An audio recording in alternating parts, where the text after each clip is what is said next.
Hi everyone, my name is Kathy Krepenek and I have completed a module that takes a look at what augmentative and alternative communication is, some of its benefits and drawbacks, evidence of the effectiveness of the strategy, and how you can implement the strategy in your classroom. At the end of the presentation, attached to the Glogster page, is a link.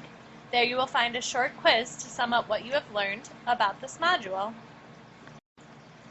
Augmentative and alternative communication, I will use AAC for the remainder of this presentation, is a term which describes a variety of ways to communicate to help individuals who are unable to use verbal speech.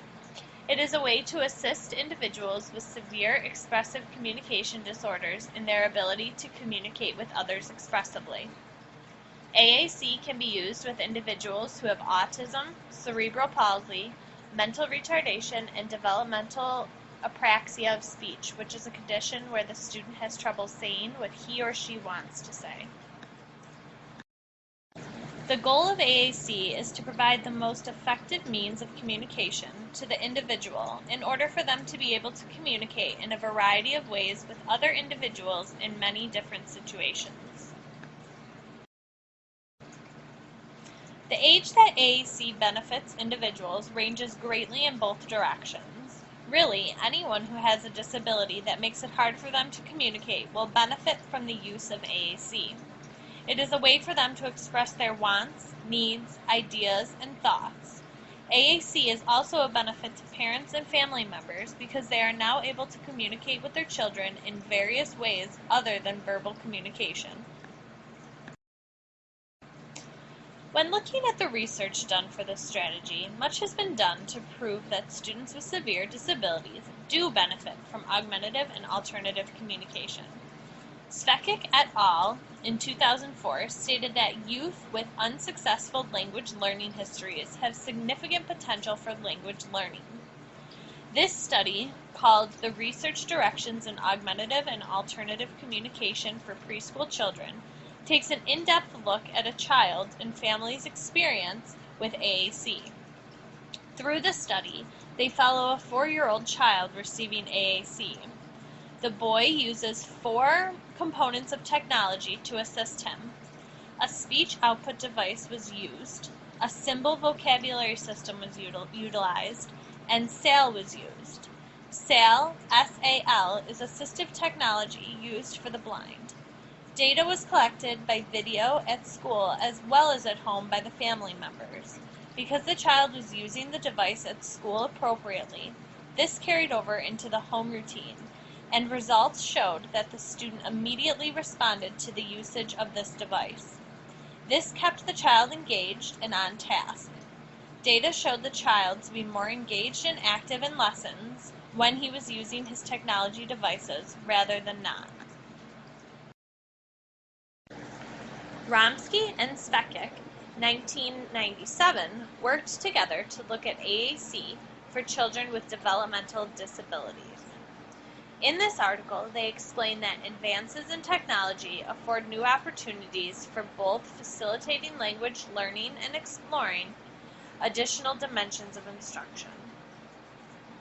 Kent Walsh et al., 2010, have designed a single-subject, multiple probe across participant study on 6 families with young children who are using AAC. This study was interesting because it really involved the use of the mother. There was a highly positive result of improvement shown by the mothers and children who participated. The only minor drawback from the program was that it was small sample size, but overall it was completely positive that showed the benefits of AAC. The first step of the process is to have the IEP team review the student's IEP and their PLEP to see what levels that the student is currently communicating at. The team will meet and discuss what the student needs to accomplish and how they will implement AAC in order to increase a student's communication. Unaided communication systems are where students use their body to convey language to others. Examples of this are head gestures and eye gazes that a student may do. Sign language, which is a low-text strategy, is also unaided, where the student uses their hands to communicate to others. Aided communication is where students use tools and equipment to communicate with others. Aided communication will range for students from high to low-tech devices. An example of aided communication that a student may use is a voice output communication aid. This is an example of a high-tech device. With these devices, students can use pictures, symbols, and letters to communicate to others. At this time, I would like you to click the world icon at the bottom of the slide to watch a short clip on an overview of AAC communication devices and how they are beginning to impact communication and the endless opportunities for everyone's voice to be heard.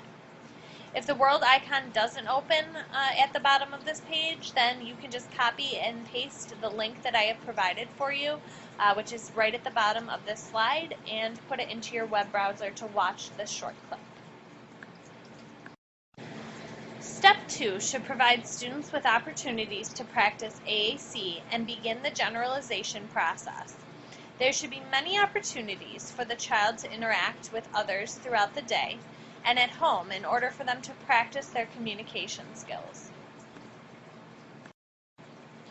Use the following table to organize the student's schedule and keep track of what communication device will be used in which setting.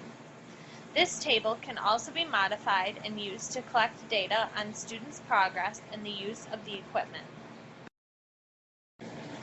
This is just an example of the table that I have found. You can edit it and adjust it in any way that you find necessary to meet the needs of the child that you are working with.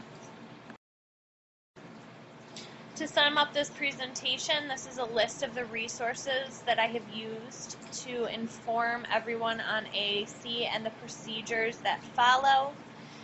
At this time, you may go back to the Glogster page and click on the quiz to take a short 8-question quiz on what has been covered throughout this presentation.